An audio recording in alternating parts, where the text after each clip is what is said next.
Hi everyone, this is John from MotionWorks, back with another After Effects A to Z tip. This time we're going to be taking a look at the box blur effect, and we'll also take a look at its relatives, the Gaussian blur effect and the fast blur effect. And hopefully I'll clear up the mystery of which one of these is best to use. Okay, so I've got my layer selected here. So I'm going to choose Effect, Blur, Box Blur. And let's just take a look at the settings here. First setting we have is Blur Radius. Pretty self-explanatory. And notice here when I drag the value up, we're getting kind of a boxy look. And that's why it's called box blur. It gives you kind of a boxy result. It's a very quick blur. But if I just keep this up and I increase the iterations, maybe to 2, look how that softens it. So box blur has this iteration setting which allows you to dial in more blur.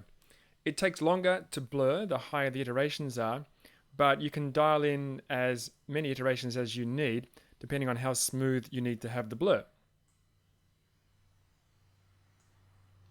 Now notice also that the layer is set to draft quality. If I just change the iterations back to 1 and make it best quality, notice how it hardly changes. You still see the boxiness. So the quality switch doesn't really affect the blur that much.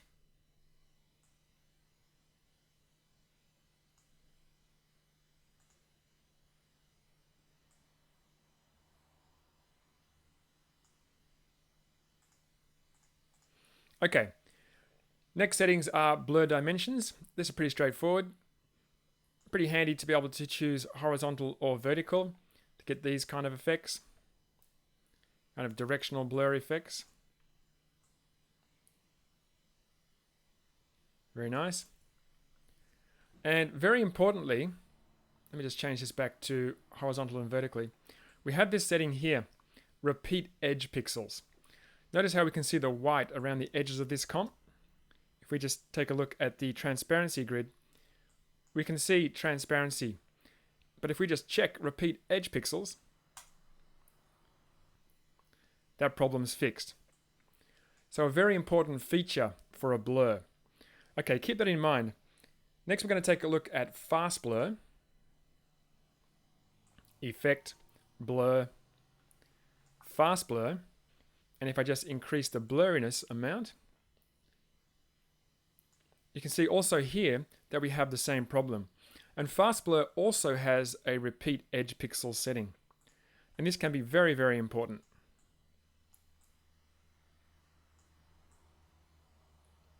Because we don't want to be able to see the footage below or the layers below the layer that we're blurring.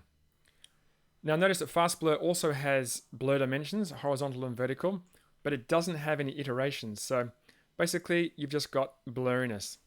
And if you take a look down here, you can see it's quite boxy, very similar to box blur. Watch what happens when I set the layer to best quality. That boxiness goes away, and we actually have quite a nice smooth blur.